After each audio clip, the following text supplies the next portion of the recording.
एक आम पिटिशनर जो बेचारा पिटिशन लेके जाता है, जिसको नंबर ही लॉट नहीं होता कई कई हफ्ते, ट्रायल कोर्ट में एक शख्स खड़ा होता है, उसका पोता सुप्रीम कोर्ट में सफेद दाढ़ी के साथ जाता है और कहता है कि जी मेरे दादा ने 1970 में ये ट्रायल कोर्ट का फैसला आज आपके सामने खड़ा हूं।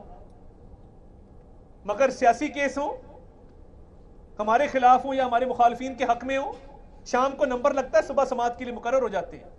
किसी बूटे और मौला बख्श का केस नहीं लगता। आप सिर्फ जो हजारों केस पेंडिंग है, आपके टेन्योर में पेंडेंसी बड़ी है, कोई अच्छी लेगेसी नहीं लेके जा रहे, लेगेसी है ही नहीं है। कम से कम आप केस मैनेजमेंट सिस्टम ठीक कर जाते कि एक आम पाकिस्तानी, एक आम शहरी जब अपनी पिटिशन लेके जाता, उसको इज्जत तकरीब से उसी बेंच पे बिठाया जाता जिस बेंच पे मुझे बिठाया जाता है, और उसका केस भी उसी स्पीड से लगता जिस तरह इस मुल्क की सियासी अशराफिया के केसेस लगते हैं। मगर अफसोस की बात है कि इस ब्लेम गेम में, इस आपस की लड़ाई में, इदारे की तकसीम में आप केस मैनेजमेंट सिस्टम भी ठीक नहीं कर सके, आप पेंडेंसी क्लियर नहीं कर सके, लोगों की अपीलें 3-3 साल ना लगे, और इधर जिस्मानी रिमांड पे तहकीकाती इदारे की तहवील में एक मुलजिम को बुला के रिहा कर दिया जाए। इसकी मिसाल भी नहीं मिलेगी आपको। एक मुलजिम को जो जिस्मानी रिमांड पर है, तहकीकाती इदारे की तहवील में है, जिससे तफ्तीश जारी है, उसको बुला के अपने सामने खड़ा होकर कहा जाए गुड टू सी यू। आपने सफाई दी, आप कहते होंगे और लोगों को भी, मगर आप ये तो बता दीजिए कि जिस्मानी रिमांड पे कितने मुल्जिमान को आज तक गुड टू सी यू कहा है। मयार जांचने का यह है, हमें 3-3 साल, आहत चीमा किसी सियासी जमात में नहीं है, 3 साल कैद में पड़ा रहा। शेख अजमत सईद साहब ने 3 साल उसकी बेल फिक्स नहीं की है। 3-3 साल की तो लोगों की सजाएं होती हैं, वो जुडिशियल रिमांड पे है।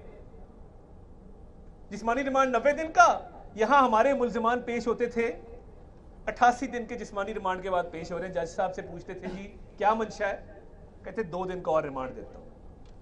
90 दिन का रिमांड है, उसके बाद जेलें हैं और बेल सुनने को कोई तैयार नहीं।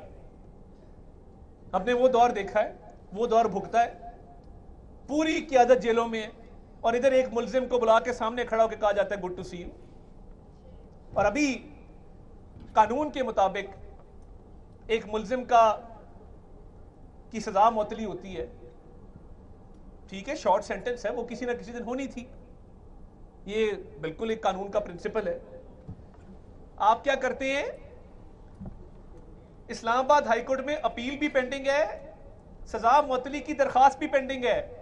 सुप्रीम कोर्ट केस अपने पास लगा लेता है और उस केस के मेरिट्स की धज्जियां उड़ा देता है ताकि लोअर कोर्ट से इन्फ्लुएंस हो जाए। इसकी नौबत क्यों पेश आई, जब हाई कोर्ट में भी शॉर्ट डेट्स पड़ रही हैं, एक दिन छोड़ के एक दिन वो केस सुना जा रहा है, और मज़ाहिर अली अकबर नकवी साहब ने पूरे केस का तिया पांचा कर दी। वकील सफाई को पेज नहीं मिल रहे, वो कह रहे सफा नंबर 32 खोलें, उस पे लिखा है जो आप ढूंढ रहे हैं, और आर्टिकल 209 आइन का उसको गैर फाल क्यों किया गया। इधर अगर एफपीआर में हम सारे रिटर्न्स जमा कराते हैं, हम जवाबदेह हैं, वकला जवाबदेह हैं, सियासतदान जवाबदेह हैं, तो एक शख्स जिसने 40 करोड़ का प्लॉट 10 करोड़ में लिया, क्या वो किसी को जवाबदेह नहीं है। जिसके बच्चे लॉ कॉलेज से निकले और पहले दिन उनको 15-15, 20-20 लाख की रिटेनरशिप्स ने, जो वकला का हक है, जो एक मेरिट पे आए वकील का हक है, वो भी हक मारा जाता है। ये सिलसिला बंद होना चाहिए। आपने सिर्फ इसलिए प्रोटेक्शन जस्टिस मज़ाहिर अली अकबर नकवी साहब को दी क्योंकि आप चाहते थे कि वो आपके धड़े में शामिल हो और आपकी सपोर्ट करें। कोर्ट की तकसीम को एक्सप्लॉइट किया गया। आपके होते हुए अगर सुप्रीम जुडिशियल काउंसिल में यह मामला चला जाता और सुप्रीम जुडिशियल काउंसिल इसका कोई ना कोई फैसला कर देती, आपने ही हेड करना था, तो क्या आपकी नेकनामी में इजाफा ना होता, या इस बात से नेकनामी में इजाफा हुआ है कि उस रेफरेंस को पेंडिंग रखा गया है। आमदन से ज्यादा असासे हैं, अनडिक्लेयर्ड इनकम है, अनडिक्लेयर्ड एसेट्स हैं, अनडिक्लेयर्ड वेल्थ है, एसेट बियॉन्ड मीन्स है, उसकी कोई तहकीकात करने वाला नहीं है। सूली पे हमेशा सियासतदान को लटका देते। तो रूल ऑफ लॉ किस तरह आएगा अगर कोर्ट तकसीम होगी और कोर्ट इतनी बुरी तरह तकसीम होगी कि उनकी तकसीम फैसलों में नजर आएगी, बेंचेस की तश्कील में नजर आएगी, केसेस की अलॉटमेंट में नजर आएगी और सीनियरिटी के प्रिंसिपल को रोंदा जाएगा, उस पर आजम साहब पहली माजरत कर चुके। वो आज नहीं है मुल्क में, वरना उन्होंने तशरीफ लानी थी। कि किस तरह जूनियर जजेस को एलिवेट किया जाता है अपनी धड़ेबाजी की वजह से। तो देखिए, तमाम इदारे आइन के ताबे हैं और rule of law, independence of judiciary के लिए जितनी जंग हमने की है, अपने बरादरी के साथ खड़े होके, डट के, मुकाबला करके, सख्तियां बर्दाश्त करके कमी हुई है। और जिस दिन लॉन्ग मार्च का ऐलान हुआ था, मियां नवाज शरीफ ही निकले थे और उसी दिन अदलिया बहाल हुई थी। वो इसलिए हुई थी कि आज ये दिन देखने पड़े। तो मैं सिर्फ ये कहना चाहता हूं कि ये कानून साजी भी पार्लियामान का इख्तियार है। आपने एक ऐसा कानून, प्रैक्टिस एंड प्रोसीजर्स एक्ट, जो मार्ज वजूद में नहीं आया, उस पर स्टे ऑर्डर दे दिया, उसको टाइम से पहले ही उसको रोक दिया। क्या कोई कानून अभी कानून की शक्ल इख्तियार ना करे? क्या किसी के पास ये इख्तियार है कि उसको खत्म कर दे, कुलअदम करार दे दे, स्टे ऑर्डर दे दे उस पर?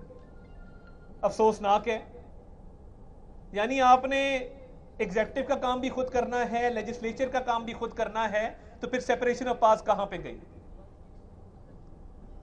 जुडिशियल एक्टिविज्म एक अच्छी चीज है, मगर जब जुडिशियल एक्टिविज्म की वजह से इंडिपेंडेंस ऑफ जुडिशरी खत्म हो जाए, जब जुडिशियल एक्टिविज्म की वजह से रूल ऑफ लॉ खत्म हो जाए, तो फिर ऐसे जुडिशियल एक्टिविज्म को जुडिशियल इंटरफेरेंस का नाम दिया जाएगा, जुडिशियल कू का नाम दिया जाएगा। इसको इंडिपेंडेंट रहने दें, इसको एक्टिविज्म रहने दें, इसको इंटरफेरेंस और इंटरवेंशन का नाम मत दें। तमाम इदारे अपनी हदूद में रहकर काम करें, तो आज ये बातें ना हो रही होती। आज हम आपको हार पहना रहे होते, आज हम आपको फेयरवेल कह रहे होते, हम आज दुखी होते कि आप रिटायर हो रहे हैं, मगर आपने एक ऑलरेडी तकसीम शुदा मुआशरा है, पोलराइजेशन है, डिवीजन है, आपने उसको मजीद तकसीम का शिकार किया। आपने ये तासर दिया कि ये पूरी कोर्ट भी तकसीम शुदा है। आप बड़े थे, आपके पास ओहदा बड़ा था, आपकी जिम्मेदारी बनती थी कि आप कौम को यूनाइट करते, आपकी जिम्मेदारी बनती थी कि आप मुआशरे को यूनाइट करते।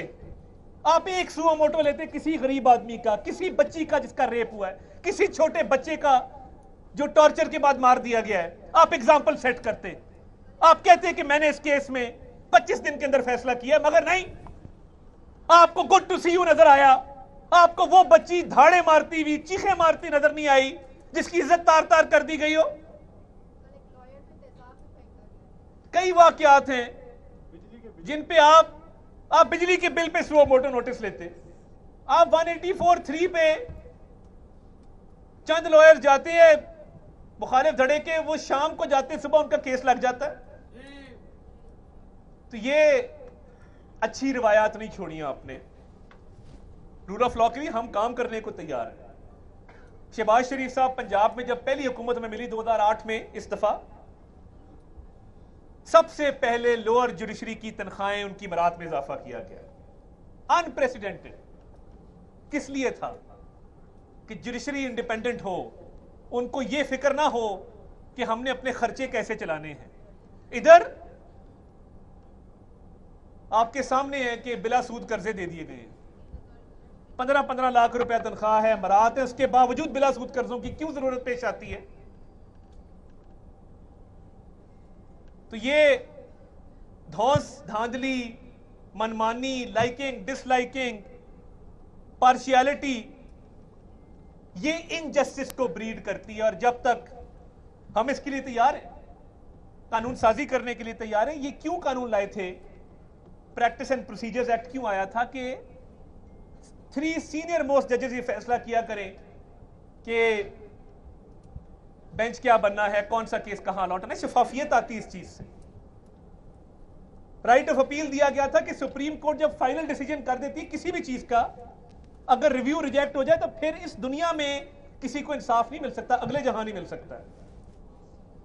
तो ये रिव्यू ऑफ जजमेंट्स एक्ट था, प्रैक्टिस एंड प्रोसीजर्स एक्ट था, ये क्यों लाया गया था कि अगर किसी के साथ नाइंसाफी हुई है उसके पास एक फ्रेश राइट ऑफ अपील हो, नया बेंच उसको सुने, वकील नया उसमें कर सके, जो रिव्यू की बंदिशें हैं उनसे आजाद हो जाएं। एक अच्छी चीज थी। और ये बार का दरीना मुतालबा था अरसा दराज से, उसको भी पांव तले रोन दिया गया।